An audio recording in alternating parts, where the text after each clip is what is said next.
Nii, kuna me programm siin jooksvalt täna on muutunud, siis ma lõpetuseks annakski sõna veel Andrejs Vasiljevsile, kes räägib siis natukene, mida teha nende andmetega, kui teil neid on ja kuidas neid ette valmistada selleks, et automaattõlge neid saaks kasutada ja sellega ma arvan, et me täna lõpetame. Tegelikult väljas võib veel vestlust jätkata, kohvilaud on ka kaetud, nii et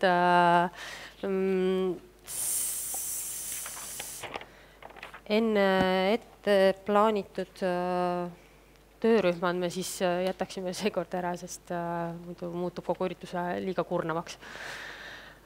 Please. Yeah. Okay, thank you. This final presentation actually will be about the practical aspects of participating in this coordination activity. And oh yeah, I need this one.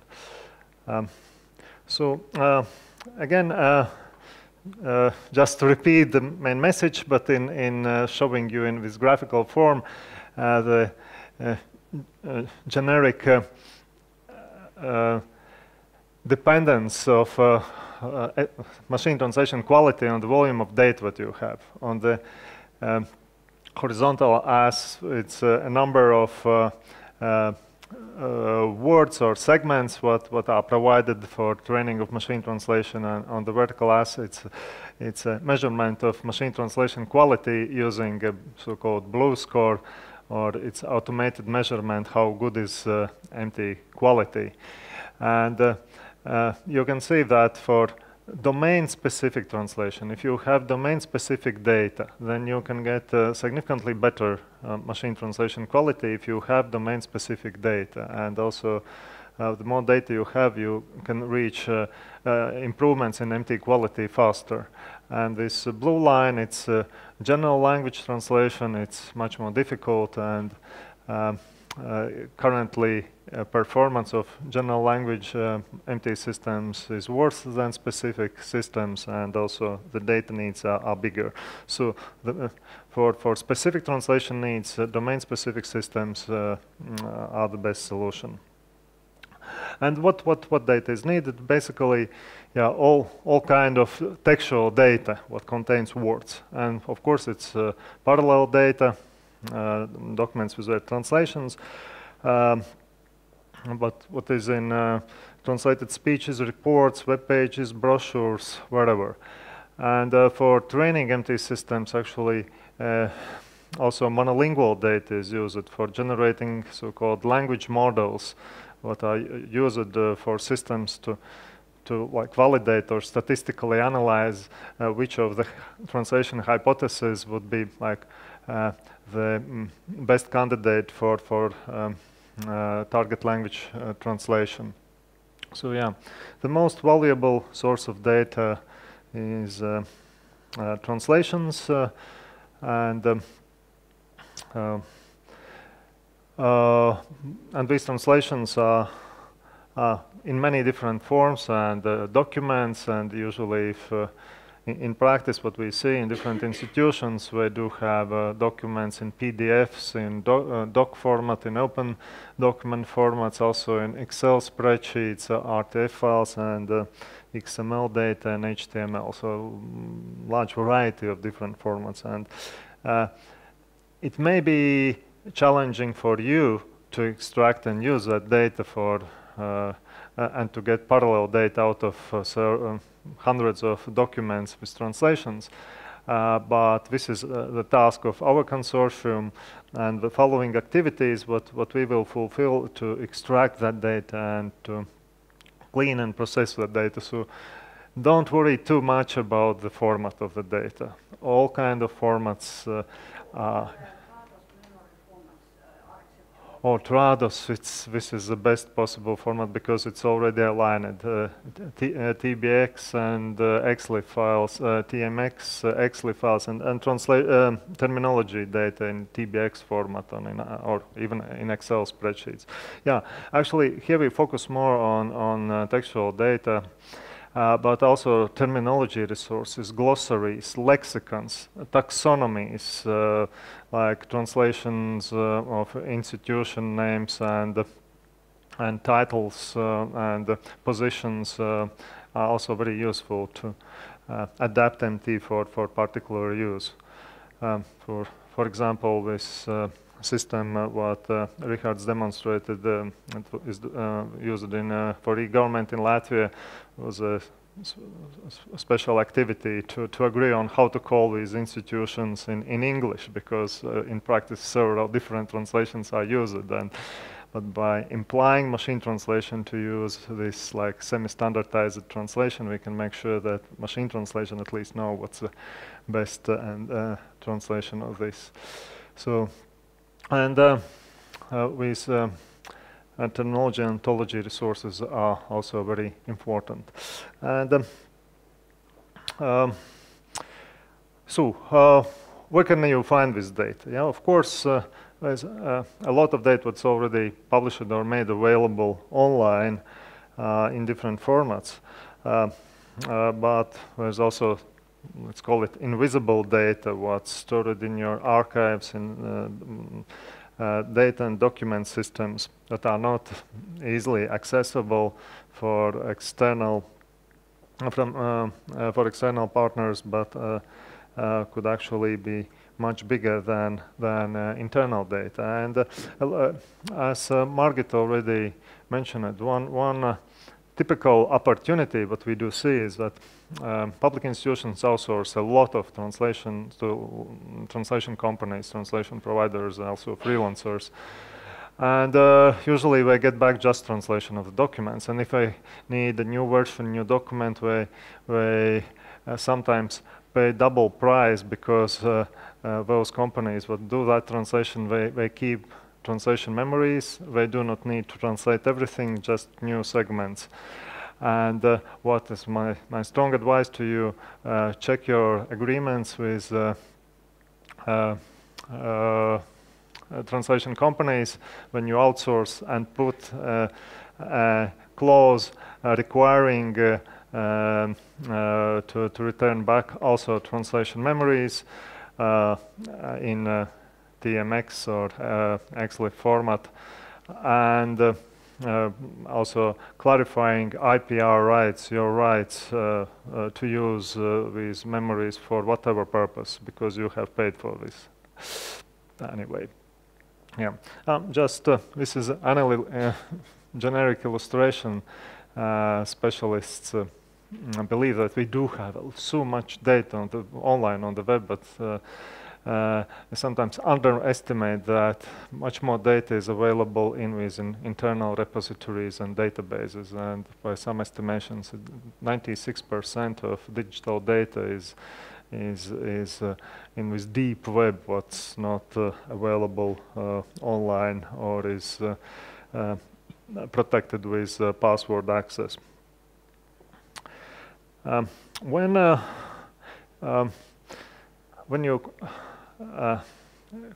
collect and take care about with language resources, then you have to understand the basic requirements for the life cycle of these resources, to have some kind of formal or informal data management plan in place.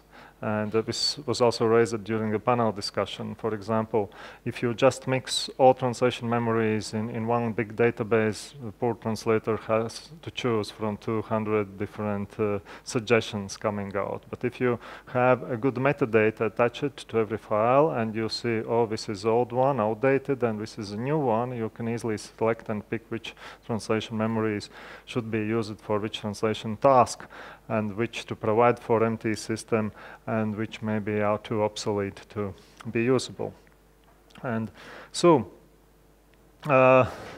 this is like generic cycle of specification, like understanding what kind of data you have, production, collecting, preparing, validation, looking that what you intended you really have collected, sharing and distributing, and when important part is maintenance and preservation, what sometimes is overlooked. And for example, some institutions which store data on DVD discs or CDs, now when they, a few years later, try to access that data, they are not readable anymore. Yeah? So it's storing and preservation is important aspect.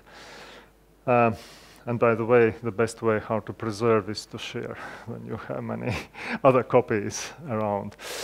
Here you can see in this the illustration or graphical depiction how in this workflow how we can help in this ELRC consortium. So the first step, identifying and selecting the data. You know the best what data do you have. But we can help in determining legal status for a lot of documents like legal acts. It's very clear. Most of public institution information is covered by PSI directive, but there could be cases where it's difficult to assess the legal status, is it shareable or not, and in ELRC we do have a legal help desk, what you can call or write, what will help you to assess this data. And also for data where you need some additional work, like improve your agreements with translation companies or other kind, or get a license, then again our consortium can help you in this, and a consortium partner, ELDA, European Language Data Association, has the best experience in Europe in these areas. We are dealing with legal aspects of language resources from the previous millennium. And when some techniques can be very useful. There was also discussion about private personal data. Personal data, of course, could not be shared in the original form. But if you apply techniques like anonymization, replacing person names with generic linguistic structures or placeholders, then it also could be very valuable and useful. And then we can help with processing and preparing data. So, yeah, this is actually basically what I already told you.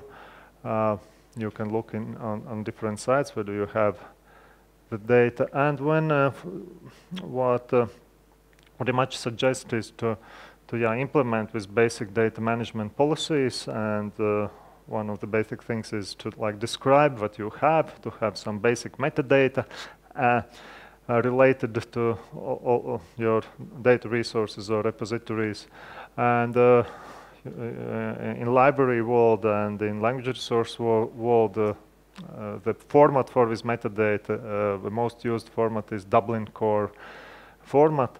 And there are many fields, but not all of them are mandatory or necessary in most of the practical applications. So some in the red color, some basic fields what we recommend to use are highlighted. But of course, the more metadata you have, the easier it is later to manage with the data. And when about this, there are of course a lot of technical aspects. And one approach, you can provide data in the original format what you have, and when the consortium will take care of processing and cleaning this data, or we also can help and assist you in this process. So as a result of such work, you also will get parallel data for your immediate use. And so with cleaning is usually done by all kind of different tools. For example, for training machine translation engines, you have to clean all the formatting aspects, encodings, tags, and so on before you align data or extract sentences and align those sentences and segments and when use those for statistical algorithms.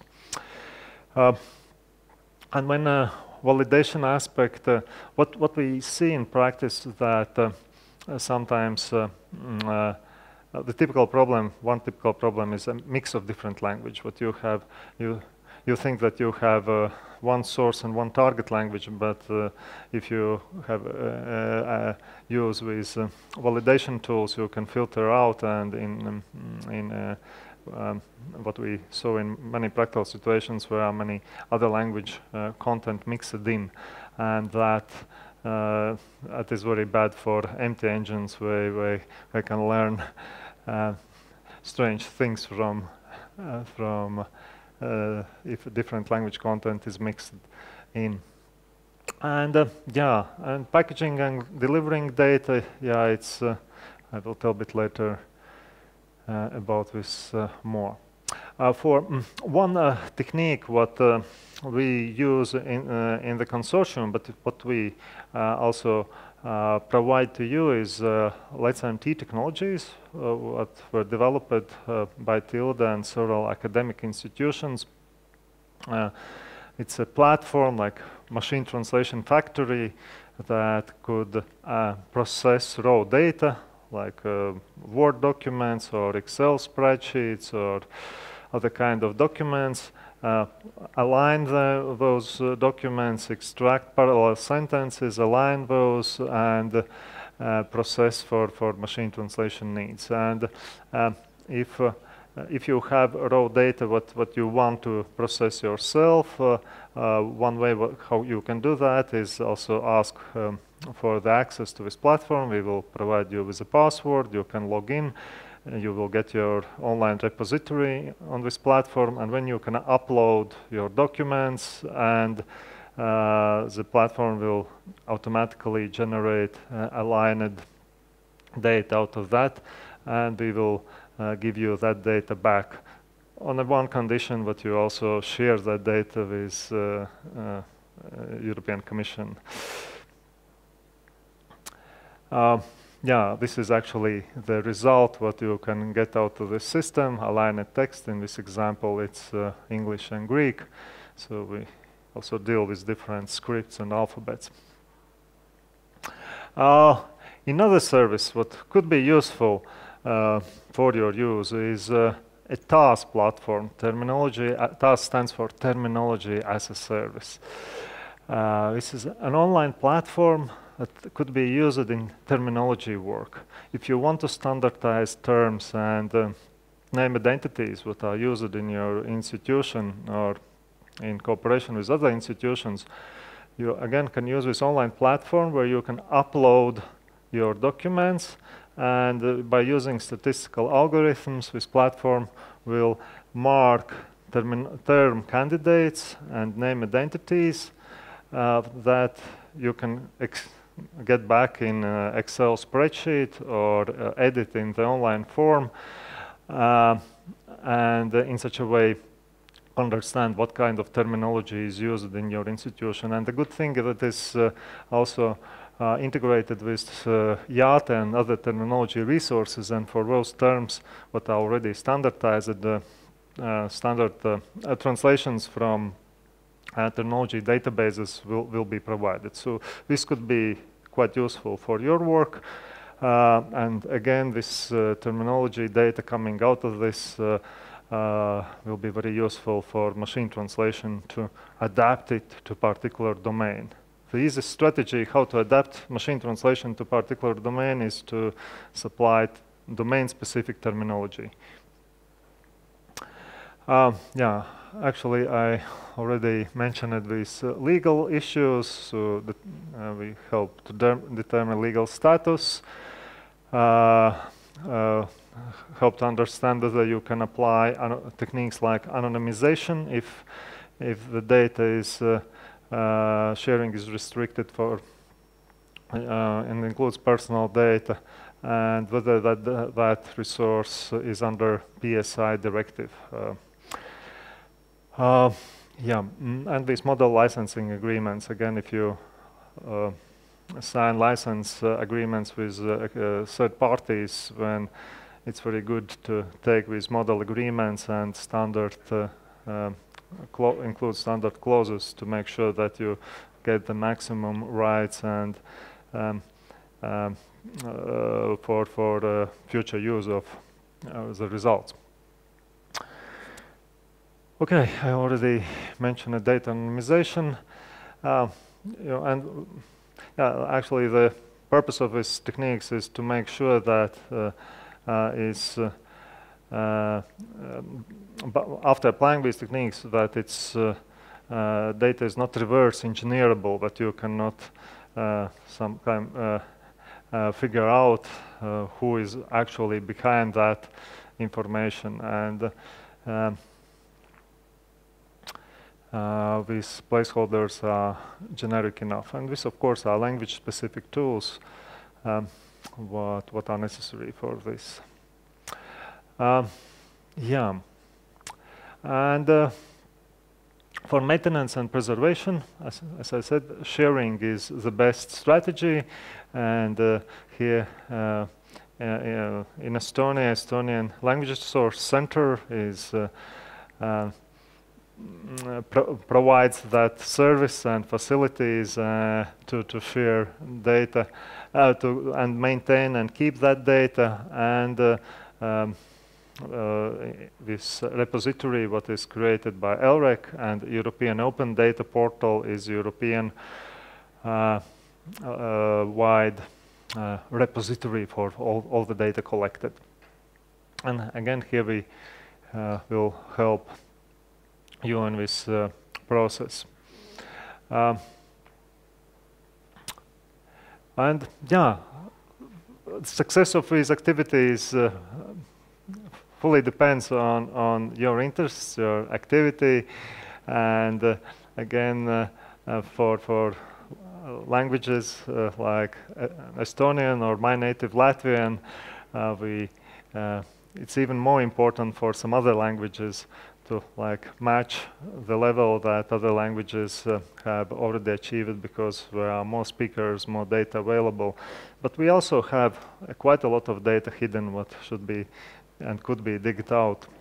And you are very welcome to visit ELRC portal. Its website is address is easy, lrcoordination.eu, and all the information is there.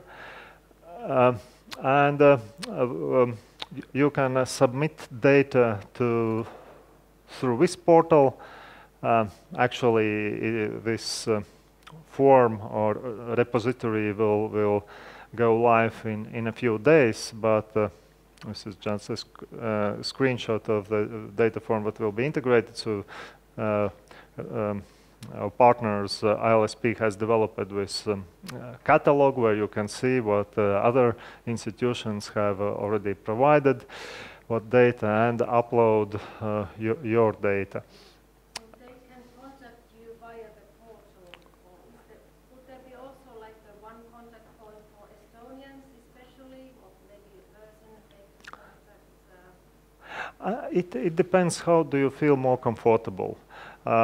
If you are open to share data immediately, like tonight, you're very welcome to send it by email. It's so awfully difficult that I don't think anybody would care to share. Yeah, just if. To help you with this, but just to know whom to write this email. Just let's take one example. You have a folder with Word documents, documents in Word or PDF format with translations, like to parallel documents. Yeah, what you can do is to archive with zip, for example, in one file. If it's not very large and you are willing to share immediately, what would be very nice, you are very welcome to send it by email. Go to the website and there's email provided. Well, if you will do that in a few days, when there will be also online form available where you can upload to this online form. Then DG Connect is also thinking if you do not feel comfortable for some reason, there could be some specific reasons to share with through consortiums, through intermediaries, then probably there will be option provided to send data directly to DG Connect in those specific cases. And yeah. So the website is the answer. So there's an email address. Yeah, this email address. And this is if you have data what you are already willing and ready to share.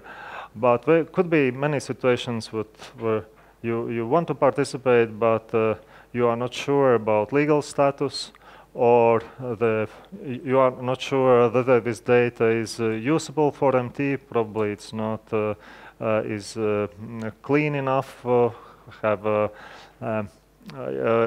different languages mixed in documents or so on. Then yeah, please contact our consortium, and we will provide this technical service to deal with these technical aspects. Yeah, help desks. And you can call to this phone, send web form, or email and get support from the help desk. And if for those institutions who are more involved in language resource work and would want to have engineers or technical capacity and interest to process data in-house, again, we can help you with tools for anonymization, for data extraction, for alignment of data, for cleaning and validation of data. So we are at your service. Yeah, that's basically it. So, and we very much like to encourage you to take part in this activity. And as Silas said, we will be happy to contact you, or feel free to contact us, and there will be other events like conference this year and other events. And we also are very interested to hear your feedback about this workshop and in general about this activity, coordination activity, about your concerns and suggestions, and this is why feedback form is included in the workshop materials that you received. So please fill this form before you leave this room, and any suggestions or comments are very welcome also afterwards by email or through this web form. Yeah, thank you very much. And we actually are running past the planned deadline, but if you have any questions or immediate comments, now it's we can spend last chance, so we still can extend for a few more minutes.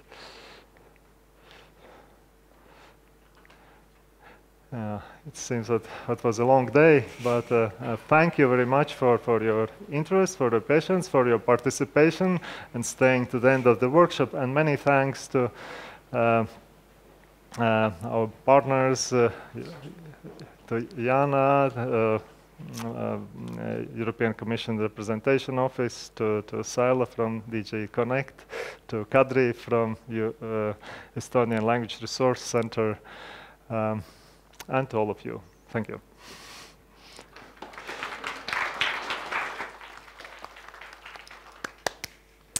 Jah, ma ei hakka pikka lõppjuttu ka rääkima. Suur aitäh kõigile, et te vastu pidasite. Oli pikk ja ma loodan siiski, et huvitav või vähemalt huvi tekitav üritus. Väljas saab veel kohvi. Palun võtke kaasa ka oma tunnistused osalemise kohta. Mine tea, võib-olla läheb vaja. Ja loodame, et kohtume veel.